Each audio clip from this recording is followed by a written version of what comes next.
شروع کرتے ہیں اللہ کے بابرکت نام سے جو بڑا مہربان اور نہایت رحم والا ہے۔ تمام تعریفیں میرے اللہ رب العزت کے لیے ہیں۔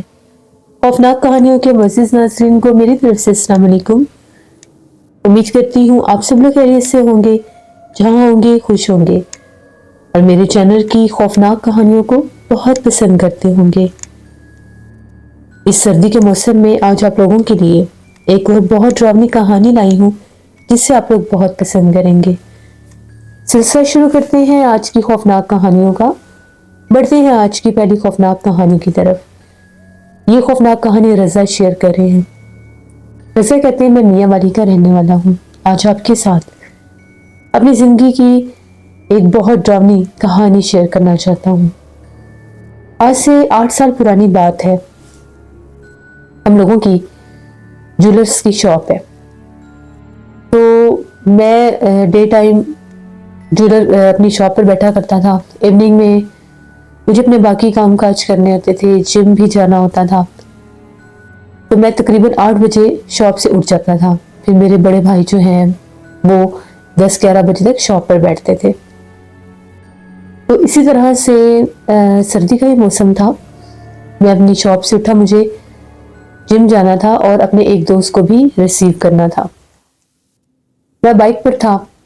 جیسے میں اپنے دوست کے ایریا میں پہنچا، ان کے گھر سے پہلے ایک ٹاؤن چھوڑ کے، یعنی ایک کالونی چھوڑ کر، اس سے پہلے ایک بہت بڑا قبرستان آتا ہے۔ اس کے بعد پھر ایک کالونی آتی ہے جو ابھی زیر تعمیر ہے، اور پھر اس کے بعد ان لوگوں کا علاقہ محلہ شروع ہو جاتا ہے۔ جیسے میں اس قبرستان کے پاس سے گزر رہا تھا، میں نے ایک عجیب و غریب منظر دیکھا۔ منظر ایسا تھا، ایک آدمی کو میں نے ایک قبر کے پاس کھڑے دیکھا۔ وہ قبرستان بالکل اوپن ہے، وہاں پر کوئی وہ نہیں ہے، کوئی چار دیواری نہیں ہے، اوپن ہے، بالکل روڈ کے ساتھ نظر آتا ہے سارا۔ آدمی قبر کے پاس کھڑا ہو کر، اس کے ہاتھ میں ایک خالی بوتل تھی۔ اس بوتل کا ڈھکن بار بار وہ کھولتا، ہوا میں لہراتا اور بند کر دیتا۔ میں نے بائک جان بوجھ کے آہستہ کر لیا کہ بھلا یہ کرتا کیا ہے۔ پھر 2 منٹ کے بعد بوتل ہوا میں ڈھکن کھول کر ہلاتا، پھر ڈھکن بند کرتا۔ تیسری بار جب اس نے یہ عمل دہرایا، اس نے بوتل بھی وہیں پر رکھ دی اور ڈھکن بھی اس قبر کے پاس رکھ دیا۔ چپ چاپ خود قبرستان سے ہوتا ہوا باہر مین روڈ پر چلا گیا۔ اب مجھے بڑا تجسس ہوا کہ ماجرا کیا ہے، اس نے یہ حرکت کیوں کی ہے۔ مجھے یہ وہم ہو گیا کہیں بوتل میں کوئی تیل وغیرہ نہ ہو، یا یہ کوئی ادھر آگ نہ لگ جائے۔ عجیب و غریب میرے ذہن میں خیال آ رہے تھے، کوئی جادو کا عمل نہ کر رہا ہو۔ میں اس سے خود کو روک ہی نہیں پایا۔ میں نے کیا کیا، بائک روکا، اس بوتل کی طرف چل پڑا، جو کہ مجھے نہیں کرنا چاہیے تھا۔ اس آدمی نے یہ نوٹس بھی نہیں کیا تھا کہ میں اس کو دیکھ رہا ہوں۔ جیسے میں وہاں پر گیا، میں نے اس بوتل کو اٹھایا اور ڈھکن دیکھا۔ جو بوتل تھی خالی بوتل تھی، جیسے یہ کوئی پیپسی وغیرہ کی بوتل ہوتی ہے، وہ بوتل تھی خالی، لیکن وہ اتنی بھاری، مجھے یقین ہی نہ آئے کہ یہ ماجرا کیا ہے۔ خالی بوتل اتنی بھاری کیسے ہو سکتی ہے۔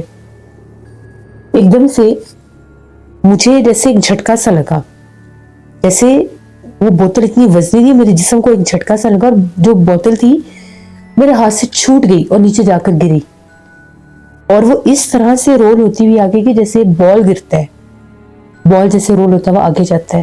وہ بوتل تھوڑی سی آگے جا کے 2-3 قبروں میں بالکل رک گئی۔ وہیں پر میں نے دھواں سا دیکھا، کالے رنگ کا دھواں، بہت کالا دھواں اس بوتل سے نکل رہا تھا۔ میری تو جان ہی نکل گئی، مجھے لگا کہ یہ کوئی جادو کا وار ہے۔ جیسے میں واپس بھاگا، مجھے اپنی بیک سائڈ سے ایک آواز بھی آئی، ایک عجیب سی آواز، جیسے کوئی پرندہ بولتا ہے، شاید اس طرح کی کوئی آواز تھی، بڑی باریک سی، بڑی اونچی سی آواز تھی۔ میں جلدی سے سڑک پر آیا، اپنا بائک لیا، اپنے دوست کے گھر پہنچ گیا، اپنے دوست کو لیا۔ اس ٹائم اس کو میں نے کوئی بات نہیں بتائی، جو کچھ میں دیکھ کر آیا یا جو کچھ بھی ہوا۔ ہم لوگ چلے گئے، جم چلے گئے۔ وہاں پر مجھے پتہ نہیں کیا ہو گیا، اس دن میں اتنی زیادہ جم کر رہا تھا کہ میرا دوست کہہ رہا تھا بس کرو، تم کیا کر رہے ہو تم؟ بیمار ہو جاؤ گے، اتنی اوور ہمیں نہیں کرنی چاہیے، ایک ٹائمنگ ہوتی ہے مخصوص جم کی۔ تو کچھ چیز جیسے میرے دماغ پر سوار تھی، جیسے پتہ نہیں میں کیا کر لوں۔ میں اس سے لڑنے لگ گیا، میں نے اسے بہت برا بھلا کہا، میری آنکھیں سرخ ہو گئی، مجھے بڑا غصہ چڑھ گیا۔ اسے جم میں چھوڑ کر میں اپنے گھر کی طرف روانہ ہو گیا۔ وہ بڑا حیران ہوا کہ اس نے میرے ساتھ کیا کیا ہے، اس کو ہوا کیا ہے۔ اب میں اپنے گھر جانے کی بجائے، مجھے ایسے لگ رہا تھا میرے دماغ پر کسی کا بسیرا ہو گیا، میرے دماغ میں، میرے کانوں میں کوئی آواز تھی، جیسے مجھے کوئی قبرستان کی طرف بلا رہا ہے۔ میں گھر جانے کے بجائے اس قبرستان کی طرف چلا گیا، اسی جگہ پر جہاں پر وہ بوتل تھی، وہ ڈھکن تھا، اس قبر کے پاس بیٹھ گیا۔